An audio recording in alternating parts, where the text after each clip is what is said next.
안녕하십니까. 반갑습니다. 이번 시간에는 사회복지조사론 기본서 제6장 단일 사례 설계에 대해서 같이 살펴보도록 하겠습니다. 단일 사례 설계는 개념이나 특징을 종합적으로 묻는 문제, 그리고 어떠한 단일 사례 설계 유형이냐, AB, AB냐, BA, B냐, AB, CD냐, 또 복수 기초선 설계 등이 최근에 시험에 자주 출제되어지고 있습니다. 비교적 어렵지 않고요. 최근 시험에서는 평균 비교법과 경향선 접근법, 그리고 개입의 평가 기준, 개입의 유의성 분석 등과 같은 내용들이 좀 더 많이 출제되어지고 있다. 과거에 비해서 조금 더 출제되어지는 경향이 있다는 것 파악하시면서 오늘 같이 학습에 임해 보도록 하겠습니다. 단일 사례 설계의 개요입니다. 단일 사례 설계의 개념이라든지 특성, 수행 과정, 기본 구조, 자료 기록과 방법에 대해서 살펴보도록 하겠습니다. 그리고 단일 사례 설계의 유형입니다. AB 설계, 기본적인 AB 설계에서부터 ABA, ABAB 설계, 반전 철회 설계이죠. 그리고 긴급하고 응급할 때에 접근하는 BAB 설계, ABCD는 다중 요소 또는 복수 요소 설계라고 얘기를 합니다. 그리고 얘는 복수 기초선이 여러 개이기 때문에 복수 기초선 설계다라고 얘기를 합니다. 개입의 평가입니다. 개입의 평가는 시각적 유의성, 통계적 유의성, 실용적 유의성이 있습니다. 그래서 통계적 유의성으로는 평균 비교와 경향선 접근을 할 수가 있고, 시각적으로는 파동과 수준과 경향을 분석할 수가 있다. 그러니까 시각적으로도 분석할 수 있지만 이것을 또 통계적으로도 분석할 수가 있다. 실용성은 임상적으로도 우리가 좋아졌구나 이런 것들을 파악할 수 있다라는 얘기입니다. 그래서 개입평가의 기준과 개입의 유의성 관련해서 마지막으로 살펴보도록 하겠습니다. 자, 그러면 이 단일 사례 설계를 기준으로 해서 최근 5개년간 몇 문제가 출제되었느냐? 한 문제씩 출제되다가 20회는 출제가 되지 않았어요. 그런데 21회, 올해죠. 올해는 2문제나 출제가 되었습니다. 그래서 5개년 평균으로 봤을 때에는 한 문제, 매회 한 문제가 출제되어지고 있다라고 볼 수가 있습니다. 단일 사례 설계의 개요입니다. 개요 자체는 시험에 자주 나오진 않았죠. 자, 그럼에도 불구하고 우리가 단일 사례 설계가 무엇인지를 알아야 되기 때문에 같이 살펴보도록 하겠습니다. 단일 사례 설계라 그래서 착각하시는 분들이 있어요. 개인을 대상으로 연구하는 건가? 아니죠. 사례가 하나다. 사례 자체가 하나다라는 의미를 가지고 있죠. 사례가 될 수 있는 것은 개인도 하나의 사례가 될 수 있긴 하지만 가족도 소집단도 그리고 하나의 지역사회도 뭐가 될 수 있다? 단일 사례가 될 수 있다. 그래서 개인, 가족, 소집단 등을 대상으로 단일 사례, 하나의 사례의 문제를 해결하기 위한 개입 효과를 과학적으로 입증하는 것이다. 개입은 문제가 되는 조사 대상의 표적 행동이라는 것은 우리가 저거 문제인데? 라고 하는 문제 행동을 얘기를 합니다. 문제 행동 중에서 우리가 변화시키고자 하는 것을 특별히 표적 행동이라 그럽니다. 표적 행동을 변화시키기 위한 프로그램의 자극, 환경 변화, 행사 등을 의미합니다. 개입은 독립 변수, 실험 변수, 실험 자극에 해당되고 표적 행동은 종속 변수에 해당됩니다. 그래서 뭐죠? 개입, B죠. 표적 행동은 종속 변수에 해당한다라고 될 수가 있습니다. 사회복지 프로 분야에서 단일 사례 연구는 주로 임상 사회사업에서 개인, 가족, 소집단 등의 심리사회적 기능을 유지하거나 향상시키고 실천 이론을 발전시키는 데 있다. 그래서 단일 사례 실험, 단일 대상 설계 등으로 같은 거지만 이름을 달리 불릴 수도 있다는 것도 참고해 주시면 되겠습니다. 단일 사례 설계의 특성을 보면 단일 사례 설계 자체가 일반화를 목적으로 하지 않아요. 하나의 사례를 대상으로 우리가 그 표적 행동을 없애기 위한 것이기 때문에 이 사람에게는, 이 사례에게는 적용이 됐지만 나머지 사람에게도 전부 다 적용이 될까? 아직은 확인되지 않았어요. 그래서 일반화의 경향은 낮다. 단일 사례 설계의 1차적인 목적은 가설 검증이 아니다라는 거예요. 가설 검증이 아니다. 기억해 두세요. 표적 행동에 대한 개입의 효과성을 분석하는 데 있다. 그래서 하나의 대상 사례를 가지고 반복적인 측정을 통해서 통제 집단과 같은 집단 비교 효과, 반복적인 측정이 통제 집단과 같은 집단 비교의 효과가 있죠. 그래서 단일 사례 설계는 우리가 예전에 배웠던 시계열 설계와 유사한 구조죠. 같은 구조다라고 볼 수가 있죠. 개입의 효과를 평가한다. 개인뿐만 아니라 집단, 조직, 지역사회도 뭐가 될 수 있어요? 그래요. 단일 사례 설계의 연구 대상이 될 수 있다라는 것이고, 이 경우 집단 전체를 하나의 사례로 규정합니다. 집단 구성원의 정보는 집단의 평균이나 전체 빈도 등으로 요약되어 하나의 사례로 취급될 수 있어요. 만약에 여기 지역사회라 그러면 집단의 평균이나 빈도 등으로 요약되어 하나의 사례가 될 수 있다는 것이고요. 개입의 효과성은 즉각적인 피드백을 얻을 수 있다. 기억하세요. 즉각적인 피드백 얻을 수 있다. 반복적인 환류나 수정을 통해서 새로운 방법으로 개입하거나 개입 방법을 수정함으로써 즉각적인 피드백은 뭐예요? 수정이 가능하다라는 거죠. 그래서 요 두 가지는 다중 요소 설계 A, B, C, D 같은 경우 어때요? 즉각적인 피드백이 있죠. 그리고 프로그램을 수정하죠. B에서 C, C에서 D 이렇게.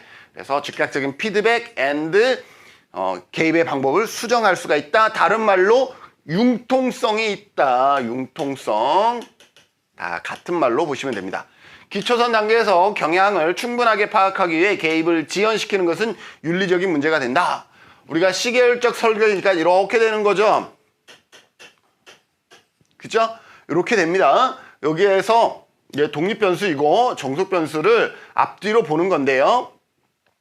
자, 그러면 여기에서 보면 여기에서 요 간격 있죠. 이 간격을 너무 넓게 하면, 이렇게 하면 어때요? 시간을 전체적으로 지연시키는 거죠. 빨리 개입을 해야 되는데 이 사람의 기초선 단계를 확인하기 위해서 이 시간을 지연시키면 어떻게 되겠어요? 개입을 지연시키는 것은 윤리적인 문제가 된다. 그럼 왜 개입을 지연시켰어요? 그 사람의 초기 상태, A 상태를 파악하기 위해서 개입을 지연시켰던 것이죠. 단일 사례 연구만으로 인과관계를 확신하기가 어렵다. 인과관계를 확신하기 어렵다라는 것은 뭐예요? 내적 타당도를 확신하기는 어렵다. 그리고 단일 사례의 결과로 일반화, 외적 타당도, 일반화하는데 제약이 있다. 그래서 내적 타당도도 확신하기 어렵고 외적 타당도도 확신하기 어렵다라는 것이죠. 여러 대상과 상황에 반복된 실시하여 일관된 경과를 얻게 되면 단일 사례 설계를 한 사람이 아니라, 하나의 사례가 아니라 여러 개의 사례들에게 적용해서 그럼에도 불구하고 효과가 있다라고 하면 일반화에 있어서 강력한 근거가 될 수 있다라는 것까지 기억해 두세요. 그러면 교수님, 내적 일관성도 떨어져, 외적 일관성도 떨어져. 왜 해요? 얘기했잖아요. 어디 있어요?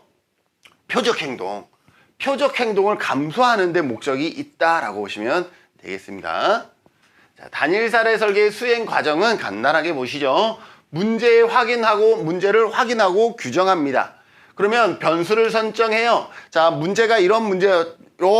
뭐도 못하는 것 같아요. 라고 하면 그 중에 변수를 설정하는 거죠. 표적 문제가 규정되면 실험에 사용될 변수를 설정해요. 그럼 변수를 설정하면 그 변수를 전부 다 볼 것이냐, 그 변수 중에서 무엇을 볼 것이냐, 측정 대상이죠. 선정된 변수의 속성 중 어떤 측면을 측정할 것이냐라는 거죠. 횟수를 볼 것이냐, 강도를 볼 것이냐, 이런 거죠. 그래서 문제 행동의 횟수, 아니면 문제 행동의 강도, 개입의 목표성을 설정하는 거죠. 이러한 측정 대상까지 우리가 결정을 했으면 문제의 원인을 제거할 것인가, 문제의 행동을 없앨 것인가, 원인을 제거할 것인가, 그냥 행동 자체를 없앨 것인가, 구체적이고 명확하게 설계해야 한다 라고 볼 수가 있죠. 조사 설계. 자, 그러면 그 다음에 뭐예요? 우리가 설계도를 그리죠. 조사 설계에 포함될 내용은 구체적인 설계 형태, 그죠? AB 형태냐, AB 형태냐, ABCD 형태냐, 그리고 관찰 시기 및 횟수, 몇 분에 한 번씩 관찰할 것이냐, 자료의 출처, 자료 수집 방법, 우리가 사람이 관찰할 것이냐, 어떤 기계가 관찰할 것이냐, 자료 기록 방법, 시간 간격이냐, 빈도냐, 지속 시간이냐, 정도냐, 이러한 것에 대한 전략들을 세우게 된다라는 거죠.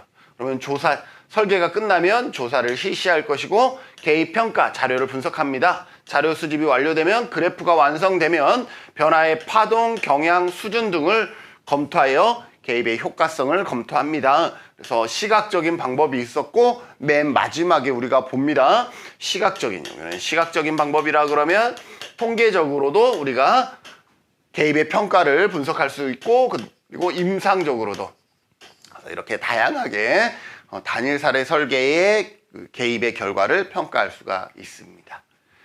단일 사례 설계의 기본 구조입니다. 가장 중요하다라고 얘기할 수 있는 게 기본 구조죠. 그래서 A와 B 이렇게 두 가지로 나눌 수 있다. 단일 사례 설계의 기본 구조입니다. 기초선 단계와 개입 단계, 이 두 가지가 가장 중요하죠. 기초선 단계는 아무것도 하지 않은 초기 상태다라고 보시면 돼요. 개입하기 전의 단계로 A로 표시한다. A. 항상 단일 사례 설계에서 A는 기초선이에요. 개입 단계는 뭐예요? 우리가 어떠한 프로그램을 개입한 그 이후의 변화를 얘기를 합니다. 개입이 이루어지는 기간 동안을 B로 표시하죠. B.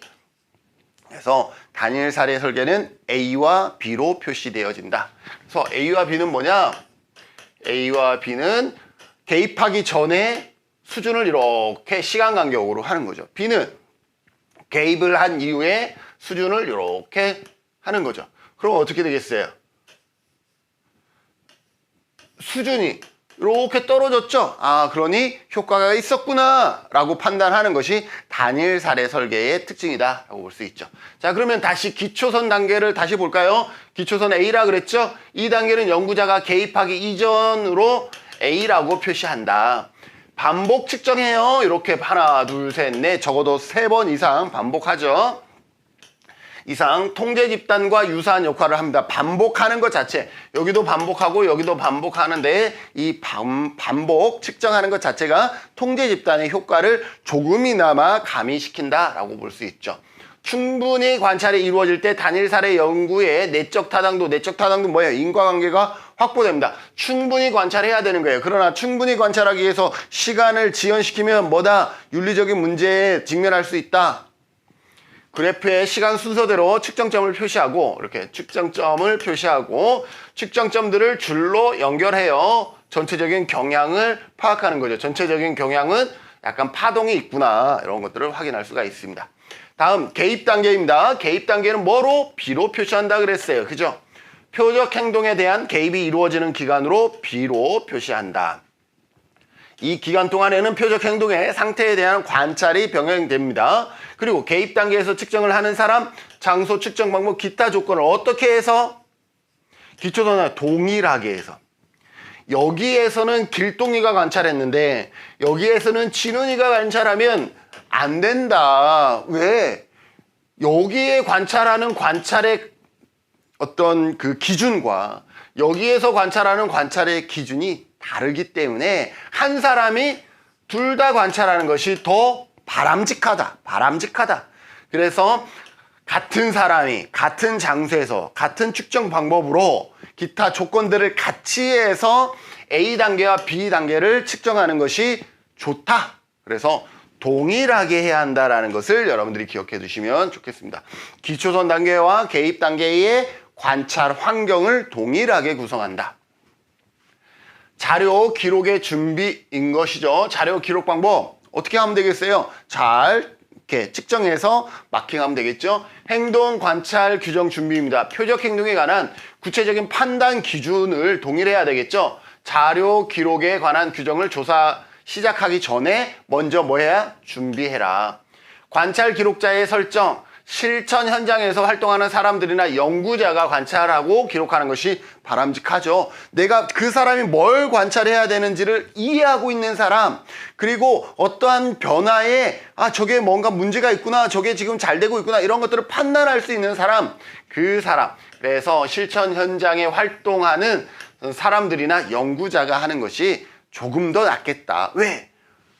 상황들을 저 상황이 주는 의미가 무엇인지, 저 상황이 주는 강도가 무엇인지, 이러한 것들을 파악할 수가 있기 때문이다. 자료 관찰 및 기록 방법입니다. 시간 간격 기록입니다. 시간이 짧을수록 더 정확히 관찰이 된다. 그래서 예를 들어 10초마다 특정한 행동이 일어나는지를 관찰해라. 빈도를 관찰할 수도 있죠. 정해진 관찰 기간 동안 표적 행동의 빈도, 10초 동안 5번 했네, 10초 동안 2번 했네, 이런 것들요. 지속 기간, 특정 행동이 일어날 때마다 얼마 동안 지속되는지. 지난번에는 한 번 울기 시작했더니 10분을 울더니 이제는 3분만 울고 뜩 꽂히네. 정도의 기록, 정해진 관찰 기간 내에 발생하는 표적 행동의 양이라든지 수준, 강도 등의 정도를 관찰하는 것이죠. 그래서 이러한 것들을 관찰하는 것이고, 간헐점을 기록하는 것이죠. 간헐적으로 특정의 관찰 시간을 정해 관찰하는 순간에 표적 행동을 하고 있는지 아닌지를 기록하는 것이죠. 그냥 어떤 주기를 두고 이때 딱 검사해보자 라고 했는데, 그 순간, 그 검사 기간 동안 우리가 앞에 설정했던 표적 행동이 이루어지고 있는지 아닌지, 이런 것들을 우리가 관찰할 수가 있고요. 영구적 생산물 기록, 표적 행동을 직접 관찰하는 것이 아니라 표적 행동에 의해 만들어진 결과를 관찰함으로써 표적 행동이 일어났음을 확인하여 기록하는 것. 그 행동 자체가 아니라 그 행동으로 야기되어진 결과를 할 수 있어요? 관찰하고 기록할 수도 있다라는 것입니다. 자, 조금 더 시험에 많이 나올 수 있는 것이 뭐냐? 단일 사례 설계의 유형이다. 자, 최근에도 한 해 걸러 한 해씩 시험에 출제되어지고 있는 것을 볼 수가 있죠. A-B 설계는 어떤 거예요? 기본적인 설계이죠. 기초선 설계, 그 다음에 개입. 이러한 설계를 A-B 설계라고 합니다. 준실험 설계, 시계열 설계. 우리 시계열 설계 아시죠? 그래서 단일 대상에게 적용한 기본 단일 사례 설계다라고 보시면 돼요. 하나의 기초선과 하나의 개입, 하나의 기초선과 하나의 개입으로 구성됩니다. A-B 설계는 A-B의 순서로 이루어진 설계 구조의 형태를 말합니다. 이 순서 그대로인 거예요. 관찰 결과와 관찰점을 연결하여 그래프로 표시합니다. 이렇게 그래프로 표시하는 거죠. 3차례 이상의 관찰점, 측정점이 필요하다. 개입에 대한 평가가 즉각적으로 이루어질 수 있으므로 신속하게 결과를 얻을 수가 있습니다. 바로 결과를 얻을 수 있고요. 구성이 단순하며 대상과 상황에 쉽게 적용이 가능하여 사회복지 실천 현장에서 많이 활용되어지고요. 우연한 사건과 같은 내적 타당도를 저해하는 요인을 충분히 통제할 수는 없습니다. 따라서 개입이 표적 행동의 변화에 미치는 효과의 신뢰도가 낮다라는 거예요. 자, 이게 개입 때문에 이러한 변화가 개입 때문에 이루어졌는지, 외부의 어떠한 사건의 영향으로 이러한 변화가 이루어졌는지를 우리가 확실히 신뢰하기는 어렵다라는 것이죠. 그래서 A-B 설계에 다시 A를 추가한 거예요. 자, 기초선이 몇 개예요? 기초선 2개죠? 개입은 몇 개? 1개예요. 기초선이 2개에 개입이 하나다. 기초선, 개입, 그 다음에 제2 기초선. 그래서 기초선이 하나, 2개다. A-B 설계의 개입 이후 또 하나의 기초선 A를 추가한 형태다. 그래서 순서대로 읽으시면 되는 거예요. 표적 행동을 첫 번째 기초선 단계, 개입 단계, 그리고 개입을 종료한 후 일정 기간 동안 A를 관찰하는 거죠. 개입이 종결한 후에 다시 기초선 단계를 관찰하는 거죠. 첫 번째 A에서 표적 행동의 빈도가 높았는데, 자, 봅시다. 첫 번째 A에서 표적 행동의 빈도가 높았는데 B에서 빈도가 낮았다가, B에서 빈도가 낮았죠? 다시 A를 관찰했을 때 빈도가 높아지면 다시 A를 했는데 다시 높아졌어. 그러면 확실히 B 때문에 낮아졌다라고 우리가 더 이렇게 유추하기가 쉽죠. 그래서 개입이 효과적이었다고 추정할 수 있다. 두 번째 기초선 기간을 반전기간 또는 제2기초선. 그래서 얘를 뭐예요? 반전설계다라고 한다는 것을 기억하세요. 반전. ABA 설계를 뭐? 반전 또는 철회설계다라고 보시면 됩니다. 제2기초선이라고 하고 장점은 제2기초선을 추가하여 AB 설계의 낮은 신뢰도의 문제를 여기까지만 했으면 외부 사건이라고 외부 사건인지 개입 때문인지 모르는데 다시 뭐예요? 개입을 중단했을 때 다시 올라가는 걸 보면 외부 사건은 아니겠구나라고 우리가 미루어 짐작할 수가 있는 거죠. 그래서 신뢰도, 낮은 신뢰도의 문제를 극복할 수가 있다. 단점, 첫 번째 개입 효과를 평가하기 위한 목적으로 개입을 중단하는 것은 윤리적, 기억하세요. 이처럼 반전 설계는 윤리적인 문제가 발생합니다. 왜? 개입의 효과성을 우리가 확인하기 위해서 개입을 억지로 중단하는 거잖아요. 개입을 억지로 중단하는 것은 윤리적. 별표. 둘째, 제2기초선 동안에 문제가 악화되지 않으면 여기에서 다시 올라가지 않고 이렇게 돼버렸어요. 얘가 유지가 돼버린 거죠. 우리가 어떠한 상태가 호전되어지면 다시 프로그램을 안 했다고 나빠질 수도 있지만 프로그램을 안 했는데 그 호전된 게 유지될 수 있잖아요. 그래서 이렇게 유지가 돼버렸어. 그래서 개입 외에 다른 외생 요인들의 영향을 미친 결과인지 개입의 효과가 지속되는 것인지 애매하다라는 거예요. 다시 이렇게 올라가 버리면 상관이 없는데 이렇게 유지가 되어 버리면 빚 때문에 유지가 되는 것인지 아니면 외부 사건 때문에 애시당초 얘가 영향을 받고 있는지를 우리가 단정하기가 어렵다라는 그러한 단점이 있습니다. 그래서 다시 AB 설계를 한 거예요. 아까 이런 문제가 있었잖아.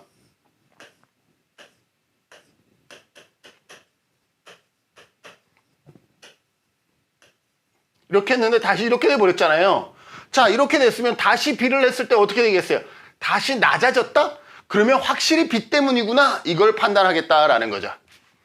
AB 설계에 또 하나의 AB, 기초선과 개입을 추가한 설계다.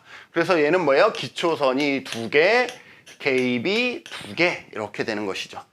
외생 변수를 보다 효과적으로 통제하기 위해 제2기초선과 제2개입 단계를 추가하는 것이다. 이것을 철회 반전 설계다라고 얘기를 합니다. 어쨌든 철회 반전 설계는 무슨 문제가 있어? 윤리적인 문제가 발생합니다.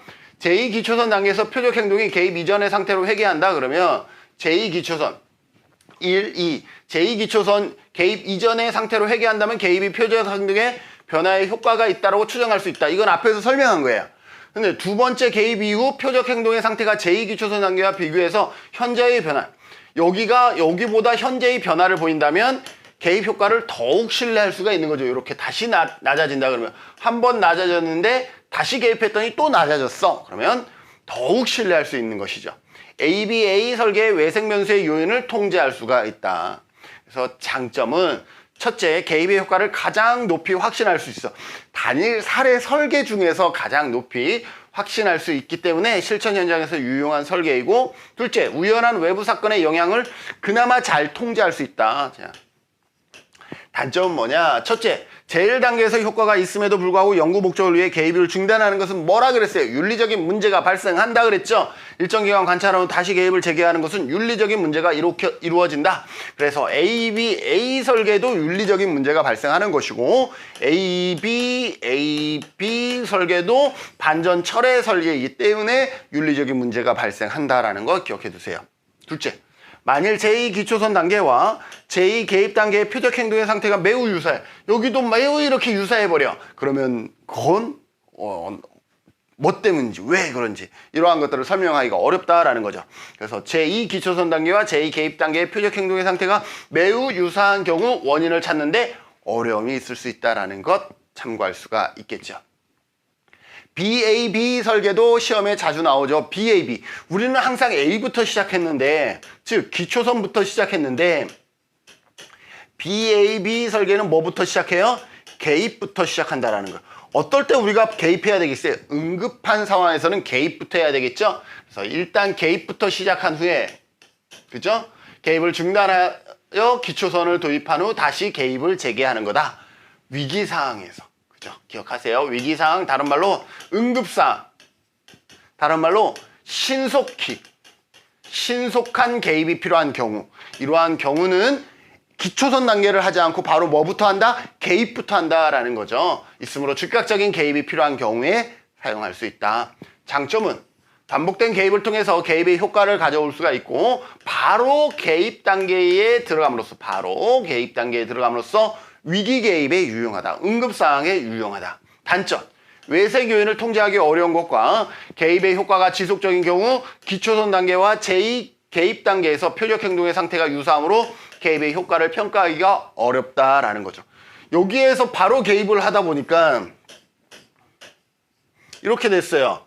바로 개입을 했는데 이 정도야. 그런데 개입을 멈췄는데도 이렇게 돼버려. 그러면 얘가 외생 요인인지 얘의 효과의 지속적인 것인지 이러한 것들을 파악하기가 어려워요. 그래서 그러한 부분들이 있다는 것을 여러분들이 단점으로 기억해 두시면 되겠습니다.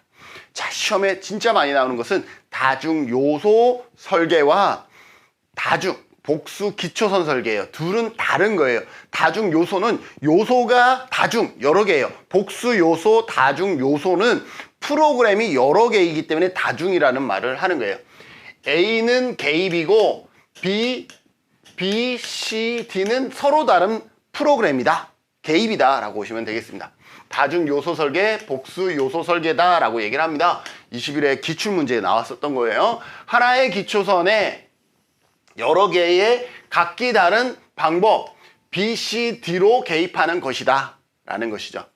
클라이언트에게 도움이 되지 않는 개입을 수정하거나 실제로 표적 문제의 변화를 가져오는지 설명하고자 할 때 유용하다. 그래서 A, B, C, D 설계는 융통성이 있어요. 융통성 있어. 연속적인 단계에서 옳다고 입증되는 대로 개입 계획을 어떻게 할 수 있어? 변경할 수 있다. 융통성이 있으니 뭐 할 수 있어? 변경할 수 있다라는 것이 A, B, C, D 설계입니다. 그래서 A, B, C, D 설계의 제한점은 뭐냐? 이월 효과, 순서 효과, 우연한 사건 이러한 부분들이 전부 다 영향을 미칠 수가 있는 거예요. 예를 들어서 A, B, C, D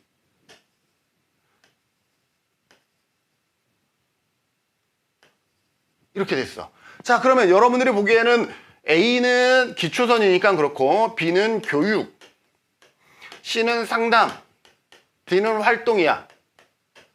자, 그러면 뭐가 영향을 미친 거예요? 뭐가 표적 행동의 문제를 감소시킨 거예요? 활동이 그렇구나라고 우리는 생각할 수 있잖아요. 그죠?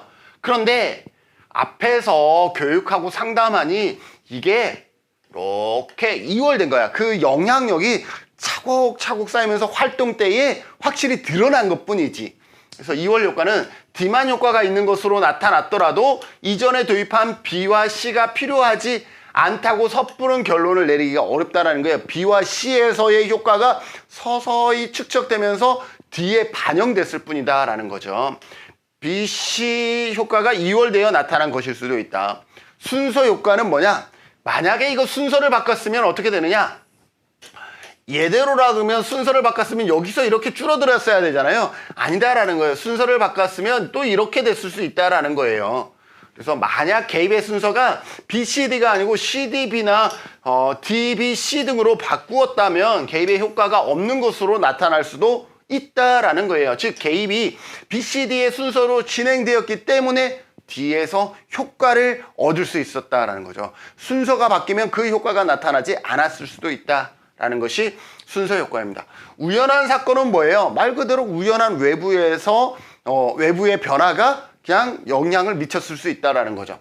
D단계의 효과를 나타내는 것은 단일 사례 설계를 실시하기 전이나 과정에 사이에서 외생 요인이 개입되어 효과가 나타났을 수 있다는 것이죠. 이처럼 A, B, C, D 다중 요소 설계의 핵심은 뭐다? 서로 다른 사업 프로그램이 적용된다. 서로 다른 프로그램이 개입되고 또 A, B, C, D는 융통성이 있기 때문에 그 서로 다른 프로그램, 즉 프로그램이 어떻게 B에서 C, C에서 D로 변경이 가능하다. 그래서 융통성 변경이 가능하다라는 것을 기억해 두시면 되겠습니다. 복수 기초선은 기초선이 복수예요. 다중 요소는 요소가 여러 개이라 그러면 복수 기초선은 기초선이 여러 개예요. 그래서 얘는 동일한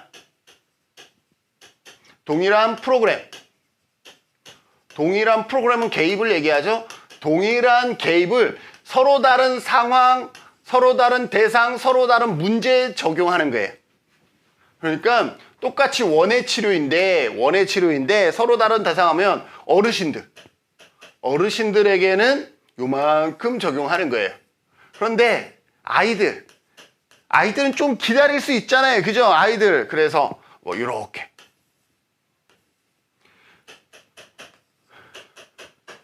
기초선이 같아야 틀려요. 기초선이 단계가 틀리죠? 그러니 복수 기초선이다 라고 얘기를 하는 거예요. 여러 문제, 여러 상황도 마찬가지예요. 여러 문제, 여러 상황에 대해 개입의 시점을 다르게 적용하여 같은 효과를 얻어. 여기에서도 효과가 있고 이렇게 내려가고 여기에서도 효과가 이렇게 있어. 그러면 뭐예요?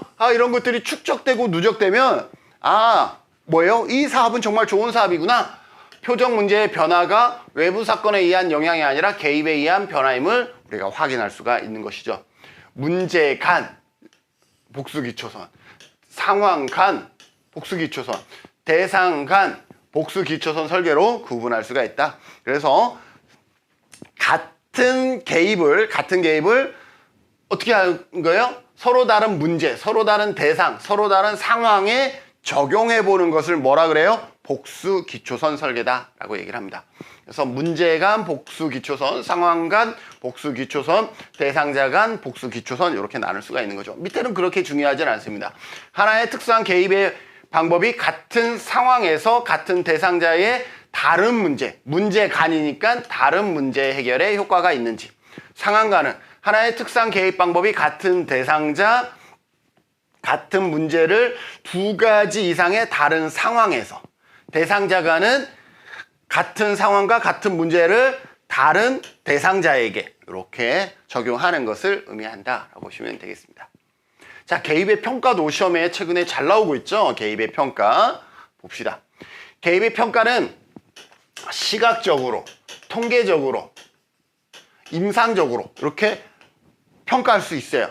자, 여기에서 설명한 거는 이 중에서 시각적인 평가예요. 시각적인 뭐예요? 변화의 파동, 경향, 수준으로 평가할 수 있어요. 변화의 파동은 이거예요.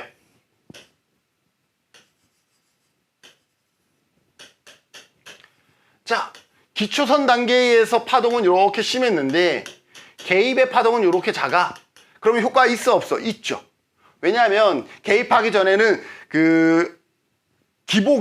우울증의 기복이 엄청 심했어요. 아주 기뻤다가 아주 슬펐다가 그랬어. 근데 개입했더니 조금 이 기폭이 많이 줄어들었어. 그럼 확실히 효과가 있다라고 얘기를 하죠. 변화의 파동은 관찰된 표적 행동의 특성이 시간 경과에 따라 파동을 일으키면서 변화하는 정도인데 파동이 작은 게 좋은 거겠죠, 일반적으로. 변화의 경향이라는 것은 이런 거죠. 얘는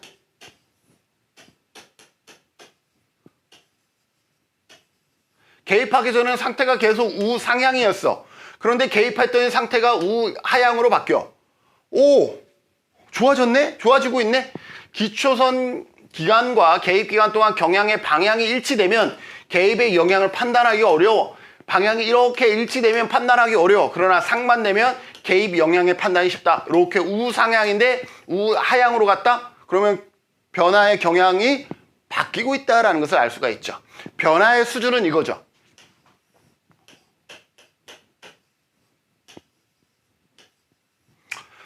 개입하기 전의 수준은 이 정도였는데 개입하고 나니 수준 자체가 떨어졌죠. 관찰된 행동 특성의 점수의 위치를 말하는 것으로 기초선 점수의 수준과 개입기간 점수 수준 사이의 차이가 클수록 개입 효과에 대한 확신이 높아진다. 이 차이와 이 차이가 클수록 개입의 효과가 확실히 반영되어진다. 이렇게 얘기할 수 있죠. 그래서 얘는 뭐예요? 파동. 얘는 뭐예요? 경향. 얘는 뭐예요? 수준. 그래서 변화의 파동, 경향, 수준. 이거를 뭘로 알 수 있어요? 우리 눈으로 보고 있죠? 그래서 시각적인 평가 기준에 의하면 파동, 경향, 수준이 있다. 자, 시각적 유의성 다시 한번 볼게요. 기초선의 수준과 개입의 변화들을 시각적으로 파동, 경향, 수준 이렇게 시각적으로 분석할 수가 있다는 거죠. 자, 그러면 최근에는 통계적 유의성이 시험에 또 나오고 있어요. 통계적 유의성은 이것을 이렇게 눈으로도 볼 수 있지만 어떻게 보면 이거를 뭘로도 할 수 있어요. 통계적으로도 우리가 검증할 수 있다는 거죠. 그래서 경향과 수준은 우리가 통계적으로 충분히 가능한 거예요. 그래서 평균 비교법과 경향 비교가 있어요. 경향 분석이 있어요. 평균 비교, 경향은 이것만 기억해. 기초선. 기초선 단계가 안정적이야. 안정적이라는 것은 기초선 단계가 약간 이런 식으로 크게 차이가 없어. 그랬을 때에는 안정적이다 그러면 평균 비교야. 그리고 기초선 단계가 불안정하면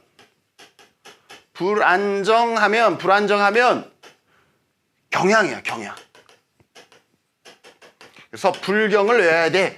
불안정하면 경향선 분석인 거예요. 그래서 평균 비교는 기초선이 안정될 때, 그죠? 기초선에 나타난 표적 행동의 평균과 개입 단계에서 평균을 비교하여 통계적으로 유의미한 변화가 있는지를 검증하는 것으로서 기초선에서 측정값이, 그러니까 이거는 기초선의 값이에요. 기초선의 값이 비교적 안정적이면, 여기가 키워드, 증가나 감소의 경향이 크게 나타나지 않는 경우 이렇게 크게 차이가 없는 경우 활용하는 것이 적정하다. 안정적일 때 평균 비교를 활용하는 것이 적절하다. 왜 말이 이렇게 빨라지죠? 그죠? 안정적인 경우는 평균 비교. 이거를 나머지 못 외워도 돼. 안정적이면, 기초선이 안정적이면 평균 비교. 그러면 기초선이 불안정할 때도 있잖아요. 기초선이 불안정하면 경향선 분석, 경향선 접근이라고 부릅니다. 경향선 접근은 기초선 단계에 나타난 측정값들의 경향선을 활용하여 개입의 전과 후의 차이를 평가하는 방법으로 기초선에서 측정값이 불안정하면 불경 경향선 접근을 한다. 증가나 감소의 경향이 뚜렷한 경우에 활용할 수 있다라는 거예요.